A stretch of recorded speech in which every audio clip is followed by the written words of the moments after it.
পোর্টসমাউথের মাঠে ফ্রেন্ড পার্কে ম্যাচ দিয়ে শুরু করে দুর্দান্ত খেলে হামজা চৌধুরী, কিন্তু তার এই দাপুটি ফুটবল সহ্য করতে না পেরে একের পর এক বর্ণবাদী গালাগালি করে পোর্টসমাউথের উগ্রবাদী সমর্থকরা। এটা তারা মেনে নিতে পারতেছে না, কিন্তু বাংলাদেশের সমর্থকরা সেটা সোজাভাবে মেনে নিতে পারতেছে না। খুব চাটতেছে ফেসবুক এবং ইউটিউবের মাধ্যমে, কারণ বাংলাদেশ থেকে তো প্রতিবাদ জানাতে পারবে না, মানে তাদের তো কিছু করতে পারবে না, কিন্তু সোশ্যাল মিডিয়ায় ঠিকই কিন্তু এর ঝড় তুলতেছে। কারণ বাংলাদেশের প্রাণ, বাংলাদেশের জান ফুটবলে এখন হামজা চৌধুরী।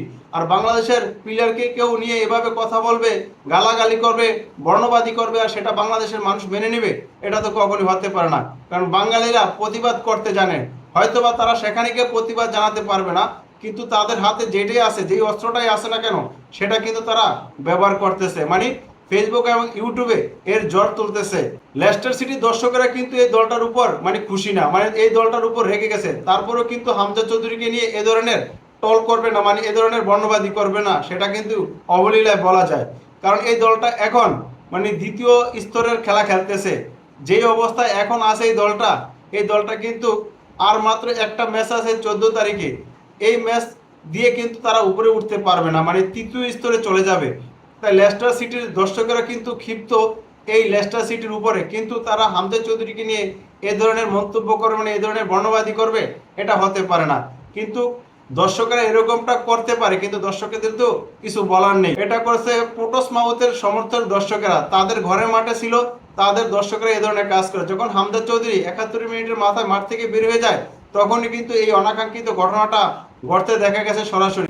এক পর্যায়ে কিন্তু হামজা চৌধুরী এটা সোজাভাবে নিতে পারেনি, মানে সে এটা সহ্য করতে পারেনি।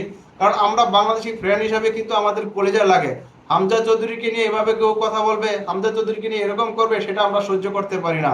আর হামজা চৌধুরী একজন অনেস্ট মানুষ, সেটা নিতে পারেনি। দর্শকরা হচ্ছে খেলার প্রাণ, আর যেহেতু এটা পোর্টসমাউথের বিপক্ষের ম্যাচ আর তাদের ঘরের মাঠে ম্যাচ ছিল, তাদের দর্শকরা এ ধরনের বর্ণবাদী আচরণ করেছে, তাদের তো আর কিছু করার নেই। উল্টো আরো হামজা চৌধুরীকে হলুদ কার্ড দিয়েছে রেফারি, উল্টো আরো একটা হলুদ কার্ড খেলো হামজা চৌধুরী। কিন্তু এই ম্যাচটায় হামজা চৌধুরী যে পারফরমেন্স করেছে সত্যি অসাধারণ। এই পারফরমেন্সের কারণে কিন্তু পোর্টসমাউথের সমর্থকরা এ ধরনের বর্ণবাদী আচরণ করেছে হামজা চৌধুরীকে নিয়ে।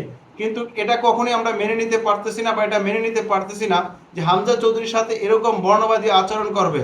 কিন্তু এই দলটার যে অবস্থা লেস্টার সিটির, এটা কিন্তু একেবারে তলা। লেস্টার সিটির দর্শকেরা এই দলটাকে নিয়ে সামনে আর ভবিষ্যৎ দেখতেছে না, কারণ এখন তারা তৃতীয় লিগে চলে যাবে, মানে আর মাত্র একটা ম্যাচ আছে, বাকি আছে।